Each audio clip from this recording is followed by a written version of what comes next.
What's happening, people? Welcome back to another video on the channel. We're starting a new series here where I'm going to be speaking to inspirational people that I think can give value to the person watching. So we're here today with our first guest, Commonwealth Gold Medalist, Charlie Flynn. How you doing, mate? Cheers for doing this. Good to be here, man. Good to be here. So the first question I want to ask you, Charlie, is how did you first get into boxing? How it all began for you? How did I get into boxing? I was 7 years old. We began. Our house was in just a council scheme. I've got 3 brothers and 3 sisters, and we're in a council scheme. We used to fight quite a bit, my brothers and sisters, and my dad says, if you're going to fight, take it up to the gym. So we went up to the gym. I was 7 and he was 10. He got let in, I get told go home, you're too young.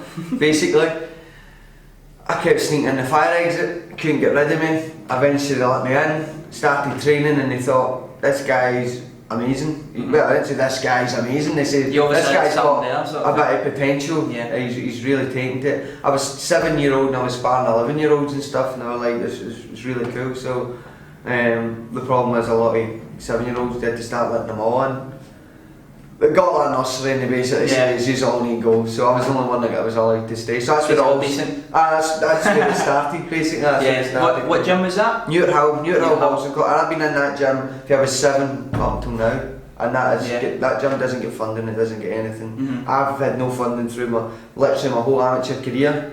And I beat all the GB athletes, took the Scottish title off a GB athlete, took the British title off another GB athlete, and took the Commonwealth title off another GB athlete with no funding. So tremendous. It can be done. It can be done. I did get a bit of fun towards the very tail end of the career. Team Scotland came together and managed to get some funding. So, but other than that, right up until I was 19, 20, nothing. Nothing. So, just did it on your own. Did it on my own. Guys helped me out, coaches helped me out in the gym. Used to buy me some books. Well, when I was younger, not when I was older and I was working, so... Yeah. Right, for the next wee bit, I want to try and come up with a couple of wee fantasy matchups in the world of boxing that haven't currently happened. I just want you to tell me who you think is going to win. Right. And you don't need to go into much detail, right. You can if you want. Right. But the first one is one that's getting talked about a lot right now. Tyson Fury, is it? Tyson Fury, Anthony Joshua, how's it going to go? I think the big man is going to win it, man. The big man's going to, Fury. Big Fury's going to be there. He's got the movement. Yeah. He's got the movement. He's got the jab. I don't think AJ can keep up with it. I don't think he's got the feet to keep up with it and the engine to keep up with it. We've seen him slowing down 4th and 5th round sometimes. The big man keeps moving the whole 12. I would go with Tyson Fury. A fully fit Tyson Fury. A fully fit Tyson. He needs to get 3 or 4 fights, probably next year. That's a really interesting one. I think Fury would beat him. People go, you're off your head. Because they're looking at the both of them, they're seeing Joshua's physique and they think automatically this guy must be better. And his knockout ratio, but it doesn't work like that. You know what I mean? It doesn't not be hit. Right, next one. Canelo, Golovkin, if it happens again, the rematch, how does it go? See, the first, I don't know what everybody's talking about saying, oh, it was a robbery. I personally think it was a draw. If it went either way, you couldn't complain. Yeah. I mean, Canelo won the first 5 rounds, so all he needs to do is win 1 more round in the next 7, and it's going to be a draw. So, and that definitely happened. So, even if you don't give him the first 5, so you give him the first 3 or 4, it's only going to take another 2 or 3 rounds for it to be a draw. I don't understand where the complaint is, but I think if they fought again Alvarez again, you think Alvarez with the extra time being added on, there's he's going to get bigger at the weight. Obviously he's been on the Mexican beef barrel. He has been now. But I mean, he's getting bigger at the weight. He's getting bigger at the weight, so he will. The longer it goes on, the better he becomes, and the older Golovkin gets. Yeah. So the more advantage. Bigger advantage. Probably they'll drag it on. So they'll drag it on, and I think Alvarez will win it. I think Alvarez will take that one. Right, last one then. Cam Brook. How does that go? Oh, that's a close one. I don't know. I don't know. You pals with both of them or something? I actually don't know. I think maybe Can, or he's going to get chinned. I think Can would win on points. If he doesn't win on points, he'll get chinned. I've not thought too much about that one, but that's a really good fight. They're both playing Matchroom now. So. I was just looking at my phone actually, and Brooks fighting somebody. It's just been announced on White Parker. Oh, I didn't see.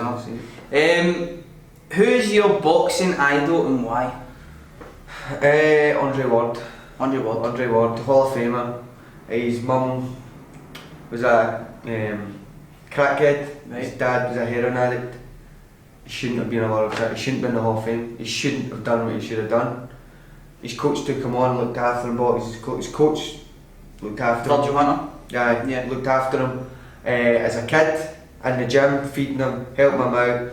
I think his parents were doing those things as well, but you know, coming from a drug background, he should not have been where he is, and from to become pound for pound one of the best of all time is just mind blowing. So he is like my inspiration. I love Andre Ward. Awesome. Next one is you won Commonwealth Gold. Can you talk us through how you got there and that sort of thing in the tournament, through your fights, and then eventually getting there through injury and doing it against GB athletes a lot? So getting picked for the games, you have to be the best in Scotland. So we had the Scottish Championships and stuff. I've won the Scottish Championships every year, kind of thing. There was some top guys in it this year. But some sun in Scotland, didn't we? I fought a couple of GB athletes. I took the British title off one of them at the time. I took the Scottish title off one of them, and I took the Commonwealth title away from one of them. So I was training up in Ute Hill with my dad and my coach Willie, and basically we didn't have funding or anything, and I was working a full-time job. So postman, mailman. So I was a mailman, 48-hour week. Up at 6 in the gym at 6 for every morning for 2 hours, work for 8 hours, gym for 3 hours, every day for 4 years basically. I worked in Royal for 4 years. I done that regime for 4 solid years, and then won these titles, got myself into the position to go into the games, and then fought in the games. I fought a guy called Nick Cooney who busted my eye, but I busted his eye over in Australia. He killed me his head and elbowed him.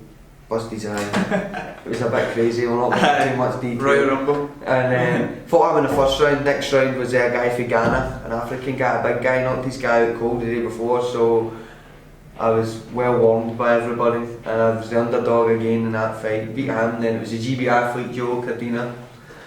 He was next. He was a GB athlete, the Olympian. He won the Europeans and stuff. He's a top lad. I'm good pals with him. Yeah. I see him. Not good pals with him, but I was down in London. I was training alongside him. I was living in the same house. And he's a good guy. Yeah. He is a genuine. He's one of the good guys in boxing. So fought him next. Beat him. The funny thing was I went into Team GB the day before the fight. I says to Team GB, give me all the video footage of Joe Cardina, and they done it. What have they done that for? It's daft, man. I don't know why I did right. So I got all this footage of him and watched it in the village, and then fought him and beat him the next day. Moved on to the final against Fitzpatrick in the final for Ireland, a big fight, Hydro, 14,000, beat him and won gold, and then turned professional. So that was kind of the journey. It was a lot of hard work, but it was good. That must have been absolutely quality, doing it here in Glasgow, your home. Your home country. Home country, home crowd. Mum and dad's there, my managers for work were there, and people for work were there. My family, the physios, anybody that helped me were all there, so it was totally amazing. It was unbelievable. So after you won Commonwealth Gold, you went on to sign with Matchroom. How did that come about, and how was that? I was looking at different things. I didn't know anything about pro boxing at the time. Didn't have a thing. I was just like fresh meat on the scene, you know what I mean? And a lot of boxers are when they turn pro, they don't know what's going on. So, but I was talking to different managers and talking about FLYNN, Eddie Hearn, Channel 5, different things. I had a manager coming up finally, different people offering different deals, so I didn't really know what I was doing, but basically I say who's a steady promoter that always pays, and who's got the promotion is Matchroom, who's offering that, I like, so I'll go with I like the Matchroom. That's basically what happened. So we signed with him, fought in some small shows, some big shows, mixed it up, and it's been going well. If I wasn't getting injured, there'd be titles and now and things going well. So. Yeah, so how's the transition been for the amateurs to the pros? It's been good. It's been good. It's been 4 years now. I've been down in London with Ricky for just under a year, living with Ricky, same house as him, going to gym with him, sparring with him, doing stuff with him. Last build up to the fight, Ricky was like my main sparring partner, doing 10 rounders and all this, most days, like 3 days a week and stuff. So transition's been good. I enjoy pros and a professional style, so it has been good.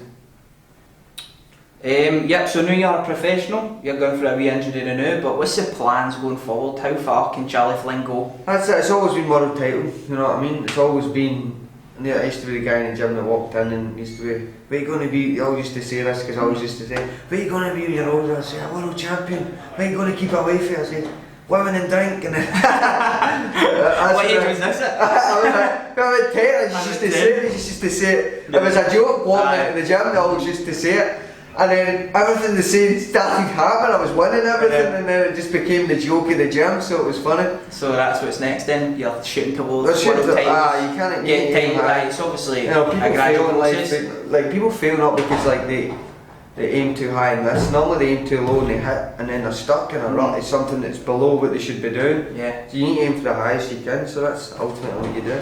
So what's a wee bit of advice that you would give for young sports people, not just boxers getting into something? Even sports people, even anybody getting into anything, just kind of 3 things I would say is have a clear goal in sight to what you want. Yep. Have a positive mind. You need a positive. If your mind's not positive, you're going nowhere. Positive mind, a clear goal in sight, and be dedicated. And these 3 things are just going to take you on. Then you can apply that to anything. Yeah. So that's what you would say to them? That's my 3 things. Have a goal. Have your goal in sight and aim high. I forgot what I said now. Have a clear goal in sight, and be dedicated to it. And have a positive mind. That was it. A positive mind is the foundation and everything's built. If your mind's not positive, nothing can happen. So you need to have a positive mind, you need to have a clear goal in sight, and you need to be dedicated to what it is you're doing. Awesome. So, InFrame have been doing help me with some inspiration for schools things. Yep. Can you talk to us a wee bit about that and what's happening there? Inspiration for schools, I've been doing schools now for 4 years. I've been doing schools all over Scotland. I've been doing schools in England.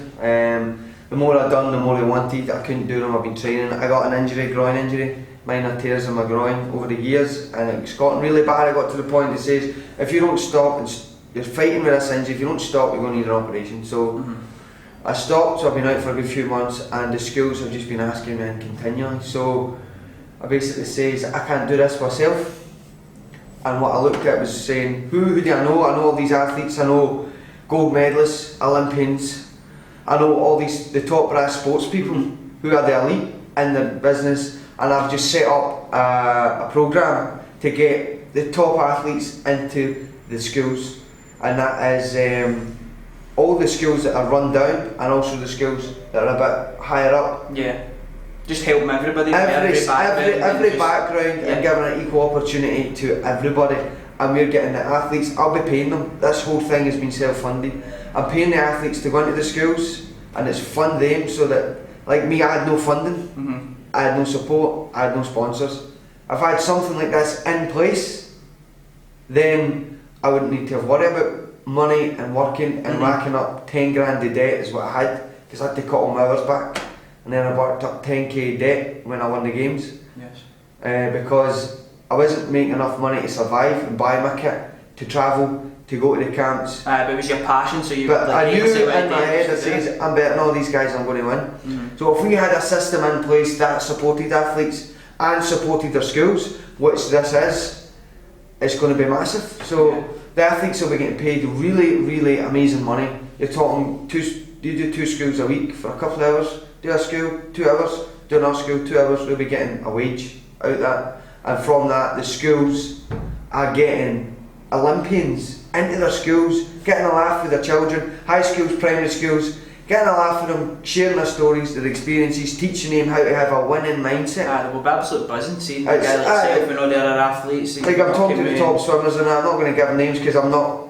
officially signed people on and stuff. So basically, there's the top brass and they're elites. They're like almost. Some of them will become celebrities. They're coming into their schools, and through that they are getting funding, and that's letting them compete at the highest level without a financial burden being on them. So that's what we're doing, and you guys have been out covering it, and it's going to be amazing. Awesome. So that's the 10 questions. Thanks for doing that, Charlie. No problem at all. Inspiration for schools, Charlie Flynn. You heard it here first. If you've enjoyed the video, hit it with a big like button, smash it, punch it, jab it. We will see you in the next one. Share the video as well as we're plugging everything. You inspired me to start my own YouTube channel. Exactly, he's starting up his YouTube channel. You never know, we might be doing more stuff. It's going to be good. So his links are going to be in the description to all his different socials and stuff like that. But I will see you in the next one, and what a great stuff. Top man. Quality.